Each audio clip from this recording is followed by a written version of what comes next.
Essas portas foram fechadas. Quando Adão foi expulso do Éden. Ele foi expulso do paraíso. E aí, o homem volta ao paraíso a partir da morte de Cristo.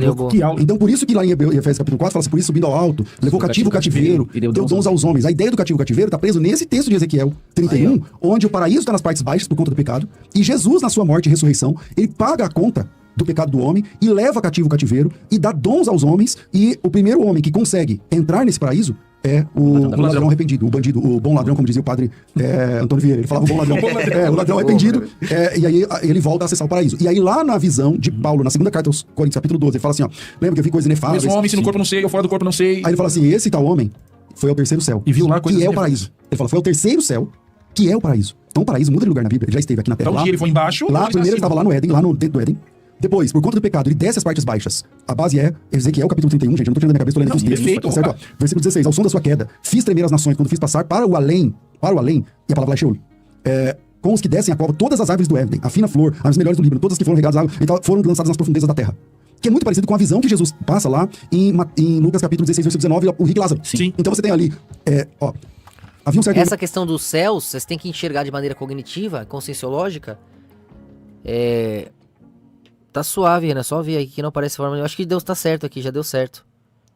Tá suave. De forma conscienciológica, vai ser a questão dos céus. Porque você vai ter um céu padrão. Por exemplo, Israel espera um céu padrão binário ali. Prêmios materiais. Uma nação rica, com respostas ali que eles vão ter acesso, né? Ou seja, um contato com a divindade mais próximo. Mas eles querem a vida perfeita na Terra. Então você tem um tipo de céu aí. Você tem céus das nações, que é o acesso ao conhecimento e uma liberdade específica dentro das angulações das cores. Então você tem mais alguns céus aí, formas de estar na plenitude, de comungar com o todo, durante o milênio, né? E você tem o céu quântico, um céu elevadíssimo, onde você está acima dos céus, você está nos átomos, no controle da perspectiva, da cognição. Então dá pra você ir entendendo por aí a perspectiva que alguns dão. Rico que se vestia de púrpura e de linho finíssimo, todos os dias se sentava regalado plenamente, havia também certo mendigo chamado Lázaro, coberto de chagas, e até os cães vinham lamber a úlcera, e aconteceu morreu um mendigo, ser levado pelos olhos de Abraão, morreu o rico, foi sepultado. No inferno, aí a gente tá no grego, é Hades. No Hades, estando em tormentos, levantou os olhos e viu Abraão e Lázaro no seu seio. Quer dizer, o cara tá no inferno e ele consegue ver o paraíso, ou melhor, o seio de Abraão. Ele consegue ver o seio de Abraão do inferno. E aí, lá em Efésios, capítulo 4, vai... Por que isso? E você vê que tava ainda dando braços, eu já expliquei isso uma vez, né? Expliquei de... Os olhos e viu Abraão e Lázaro no seu seio. Quer dizer, o cara tá no inferno, todos os dias se sentava regalado plenamente, havia também certo mendigo ali. Havia um certo homem rico que se vestia de púrpura e de linho finíssimo, todos os dias se sentava regalado plenamente, havia também certo mendigo chamado Lázaro, coberto de chagas, e até os cães vinham lamber a úlcera, e aconteceu morreu um mendigo, ser levado pelos olhos de Abraão, morreu o rico, foi sepultado. No inferno, aí a gente tá no grego, é Hades. No Hades, estando em tormentos, levantou os olhos e viu Abraão e Lázaro no seu seio. Quer dizer, o cara tá no inferno e ele consegue ver o paraíso, ou melhor, o seio de Abraão. Ele consegue ver o seio de Abraão do inferno. Eu expliquei por isso, é igual agora. Você não vê o inferno, Israel mergulhada no inferno, e ainda assim vivendo da herança do seio de Abraão, que são as tradições, que é os méritos dos pais deles, a reunião que eles têm, a coesão que eles têm. E isso que foi devolvido e mantido graças ao Messias, né? Mas mesmo o Messias vem dessa base, que ele acaba devolvendo. Então, vê que mesmo no inferno, Israel continua amparada no seio de Abraão. Tá acontecendo isso agora, dá pra ver isso agora. Então é uma questão de... Conscienciologicamente, é uma questão de referência, de momentos, de coerência. De cognição mesmo, de você comparar o que está querendo ser dito com o que está acontecendo. Em termos de experiência de emoção, experiência de momento. Vocês têm que conseguir enxergar a realidade em quinta, por cima.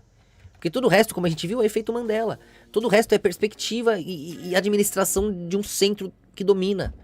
Se vocês enxergarem em quinta, vocês vão ver as possibilidades. Vocês vão ver plasmando e por quê. Essa é a única chance de vocês se livrarem da loucura que a coisa está se transformando, de tanta perspectiva disponível. E aí, lá em Efésios, capítulo 4, vai dizer, então subindo ao levou cativo cativeiro, e a partir de então, a gente vai encontrar o paraíso no terceiro céu, segundo aos Coríntios, capítulo 12, e na visão de Paulo ele fala assim, fui arrebatado até o terceiro céu, que... Então, aí que tá, né? Mas dá pra voltar atrás, quando é algo que já foi cometido, mas não equalizado? A pessoa cometeu contra o Espírito Santo, então... Depende do tanto que plasmou. De repente ainda deu tempo de você. Então não plasmou 100%, você não fez 100%. Agora você fez, sabe que fez errado, sabe que era errado, sabe que vai se ferrar. Não dá pra voltar atrás, né? Contra o Espírito Santo não vai ter perdão. Você pode equalizar, transformando esse erro em acerto. Falou, cara, eu prejudiquei aquela pessoa. aquilo te machuca, o Espírito Santo de algum jeito tocou o seu coração, você tem que usar isso como marginalização contrastante pro acerto central. Então você pega esse erro, usa ele de experiência, de referência, de propriedade, para salvar 1, 2, 3. Aí você tá convertendo ali, fazendo valer, plantando aquilo, transformando aquilo. Agora, não dá pra você simplesmente anular, né? Como, por exemplo, dá quando você entende. Com o verbo, entendi porque fiz aquilo, entendi porque pensava assim, entendi porque eu era assim. Aí já fica mais leve. Mas mesmo assim você vai ter condições, capacidade de pegar esse erro e transformar em acerto. Mesmo que você já esteja salvo pela graça. Mesmo que aquilo não esteja te puxando magneticamente igual com o Espírito Santo. Mesmo assim você se sente forte justamente por isso e quer fazer valer a pena a sua experiência. Porque aí você participa da receita do equilíbrio.